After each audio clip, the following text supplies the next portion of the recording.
ಇದು biscuit ಪ್ಯಾಂಪ್ mint ಆಸ್ಟ್ರೇಲಿಯಾದಿಂದ ಬಂದಿರೋದು.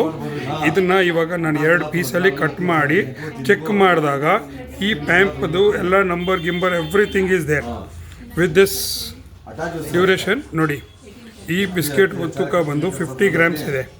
ಈ 50 ಗ್ರಾಮ್ಸ್ ತೂಕದಲ್ಲಿ ಇದಕ್ಕೆ 400 ಮಿಲಿ ತೂಕ ವ್ಯತ್ಯಾಸ ಬರ್ತಾ ಇದೆ. ಇದರ ಪ್ಯೂರಿಟಿ ಬಂದು 0.2%. ಇದರ ಪ್ಯೂರಿಟಿ ಎಷ್ಟಿದೆ? 0.2% ಬರ್ರಿ ಇದಾಗಿ ಮಾಡಿದ್ದಾರೆ. ಇದು ನೋಡಿ ಎಷ್ಟು ಚೆಂದಾಗಿ ಮಾಡಿಫೈ ಮಾಡಿ ಕ್ಲೀನಾಗಿ ಸೀಲ್ ಮಾಡಿದ್ದಾರೆ. ನೋಡಿ, ಇಲ್ಲಿ ಕಟ್ ಮಾಡಿದಾಗ ಒಳಗಡೆ ಇದಿದೆ. ಇದು ಟೆಸ್ಟ್ ವೇಟ್ ಮಾಡಿ ನೋಡಿ ಎಷ್ಟು ಚೆನ್ನಾಗಿದೆ finishing. See the finish of this.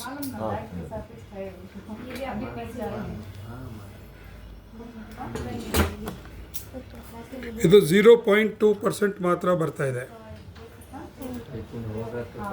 ಇದು ನೋಡಿ, ಇದು ಪ್ಯಾಂಪು, ಬ್ಲೂ ಕಲರ್ ಪ್ಯಾಂಪು. ಇದನ್ನು ನಾನು ಜಸ್ಟ್ ಈಗ ಚೆಕ್ ಮಾಡಿದ ಮೇಲೆ ಇದರ ವೇರಿಯೇಷನ್ ಬಂದು 100 ಮಿಲಿ ಡಿಫ್ರೆನ್ಸ್ ಬರುತ್ತೆ. ಈ 100 ಮಿಲಿ ಚೆಕ್ ಮಾಡಿದಾಗ ಇಲ್ಲಿ ನೋಡಿ, ಇದನ್ನು ಕಟ್ ಮಾಡಿಲ್ಲ, ಜಸ್ಟ್ ಇದನ್ನು ಸ್ಕ್ರಾಪ್ ಮಾಡಿ ನಾನು ಚೆಕ್ ಮಾಡಿದ್ದೀನಿ. ಇದಕ್ಕೆ 0.25% ಬರ್ತಾ ಇದೆ ಪ್ಯೂರಿಟಿ. ಇದರಲ್ಲಿ ನೋಡಿ ಕ್ಲೀನಾಗಿ ನಂಬರ್ ಎಲ್ಲ ಕೊಟ್ಟಿದ್ದಾರೆ. ನೋಡಿ, ಇದೆಲ್ಲ ನೋಡಿ digital numbers, everything is it like ಪಕ್ಕಾ ಒರಿಜಿನಲ್. ಇದರಲ್ಲಿ ಏನು ₹1 ವ್ಯತ್ಯಾಸ ನಿಮಗೆ ಡೌಟ್ ಬರಲ್ಲ.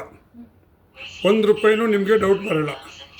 These things are coming in the market too much. ದಯವಿಟ್ಟು ಎಲ್ಲ ಜ್ಯುವೆಲ್ಲರ್ಸ್ಗಳು ಇದನ್ನು ಸಾವಧಾನವಾಗಿ ಇರಬೇಕು. This is also A duplicate.